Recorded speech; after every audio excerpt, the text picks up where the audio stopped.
চাবুক না মারলে দুর্নীতি যাবে না। জেল দিয়ে জেলের ভাত খাওয়াই লাভ নাই। বাজেয়াপ্ত সম্পদ সঙ্গে সঙ্গে ডিস্ট্রিবিউশন, কারণ থানায় রাখলে আর থাকে না। আর সঙ্গে সঙ্গে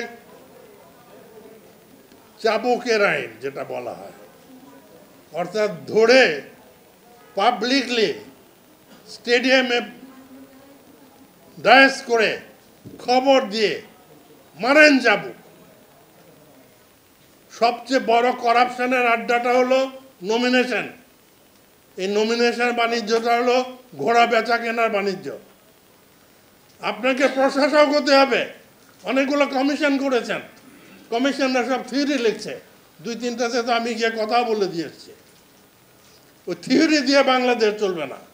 পলিটিক্যাল পার্টির মধ্যে যদি ডেমোক্রেসি না থাকে, সে কি আপনাকে ডেমোক্রেটিক কোনো রেজাল্ট দিতে পারবে? কিছুই দেবে না। তারা শুধু চাঁদা তোলাটাই বোঝে। এখন যে বলছে তাড়াতাড়ি ইলেকশন দেন, তার মানে কি?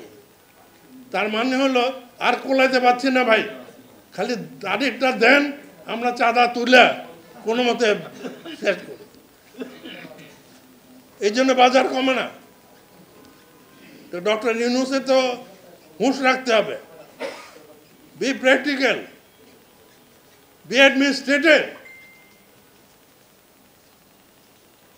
সোজা আঙ্গুলে ঘি উঠবে না, একটু বাঁকা করে চিন্তা করেন। ওই চুরি করতে আমরা জেনে শুনে দিতে পারি? ইউনিয়ন পরিষদের চেয়ারম্যান 2 বস্তা যদি সিমেন্ট মারা দেয়, কিছু আসে যায় না। কিন্তু একটা এমপি যদি 2 লাখ টাকা মারা দেয়, তাহলে অনেক কিছু আসে যায়।